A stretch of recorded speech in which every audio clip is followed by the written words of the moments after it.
My name is Alon Kadish, and as you can understand, I'm from Israel. And like many Israelis, or at least many academics, we have more than one background. There's a military background. I joined the army at the age of 18, national conscription. Served in the engineer corps for 3 years, became an officer, and then continued to serve in reserves until about the age of 45 or thereabouts, making it eventually as a lieutenant colonel, and participated in all the wars during that period: the War of Attrition, the 1973 war, the 1982 war. After I became an academic and a full professor at the Hebrew University, I was asked to return to the army as a civilian, as head of the history department in the army, which is attached to the general staff. And I did that for 7 years, which were fascinating and hard work, but enjoyable, and then returned to the university. As for the academic career, I did my undergraduate work in the Hebrew University, studying history and philosophy, and then I did my doctorate in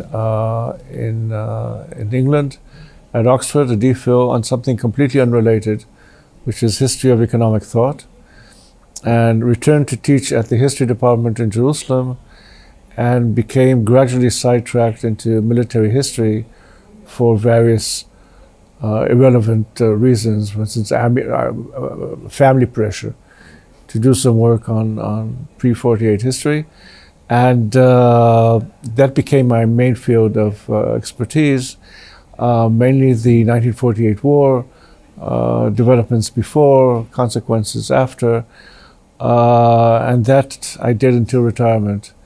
So I wrote some books on English history, English economic thought, and books on Israeli military history.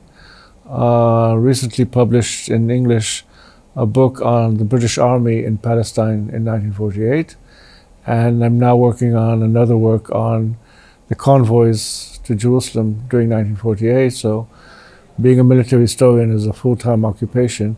Because at the same time of doing the research, I'm also working with the Army, with my own department, where fortunately, for me at least, I think for the Army as well, the current head of the department was my student. So it all works out very well.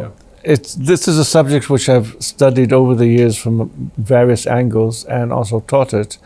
The subject is the Haganah organization, which was the main militia, the main most important and largest Jewish militia up to 1948. And it formed the backbone of the IDF when it was formally established in the following the Declaration of Independence in May 1948. And the units created in the Haganah became a large part of the IDF. And some of the traditions, militia traditions, continue in some form or another until today within the IDF. So it's a curious mixture of an army with the militia traditions and professional military culture, which was either developed or adopted over the years. And I'll try to explain the most circumstances of the creation of the Haganah, but its curious characteristics. But it wasn't just a normal militia, but it was part of a more general effort to create a collectivist socialist society for the whole of the Jewish community. And part of that collective effort was self-defense, and it gradually developed into a more military militia.